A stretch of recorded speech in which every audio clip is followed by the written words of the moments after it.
सबै परिस्थितिमा येशूलाई हेरौँ। हामी संसारमा छौँ, हामी संसारमा भएको कारणले हाम्रो जीवनमा विभिन्न अवस्थाहरूबाट भएर जान्छौँ, विभिन्न परिस्थितिहरूबाट भएर हामी जान्छौँ। तर हामी भुल्नु नहुने कुरा, हरेक परिस्थितिमा, हरेक अवस्थामा हामीले हाम्रो नजरलाई येशूतिर लगाइराख्नुपर्छ। हालेलुया। जो हाम्रो उद्धारक हुनुहुन्छ, जो हाम्रो स्रोत हुनुहुन्छ, जो हाम्रो रक्षक हुनुहुन्छ, हालेलुया, जो हाम्रो प्रभु अनि मुक्तिदाता हुनुहुन्छ, आमेन। हाम्रो आँखालाई, हाम्रो हृदयलाई, हाम्रो विश्वासलाई हामीले येशूतिर लगाइरहनु पर्छ, किनकि हाम्रो गुहार परमेश्वरबाट आउँछ। हालेलुया।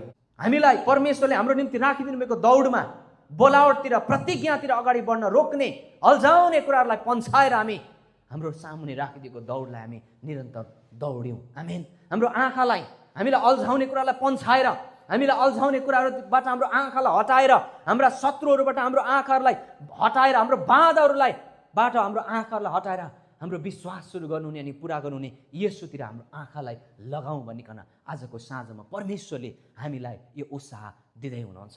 आमेन। यहाँनिर हेर्ने कुरा गर्दाखेरि अहिले तपाईँले अगाडि हेरिराख्नु भएको छ, मलाई हेरिराख्नु भएको छ। यो दृष्टिले, हाम्रो आँखाले यो हेर्ने कुरा मात्रै गरेको होइन।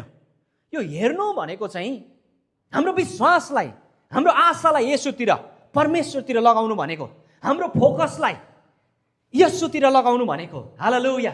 यो आँखाको दृष्टिको कुरा, हेर्ने कुरा मात्रै गरेको होइन, तर हाम्रो विश्वासलाई नै, हाम्रो आशालाई नै परमेश्वरतिर लगाउँ, हाम्रो ध्यानलाई उहाँतिर केन्द्रित गरौँ भनेको।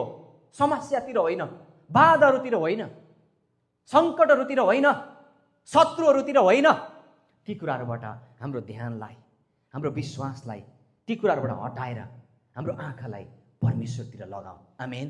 अनि उहाँले चाहिँ हामीलाई सहायता गर्नुहुनेछ। आमेन।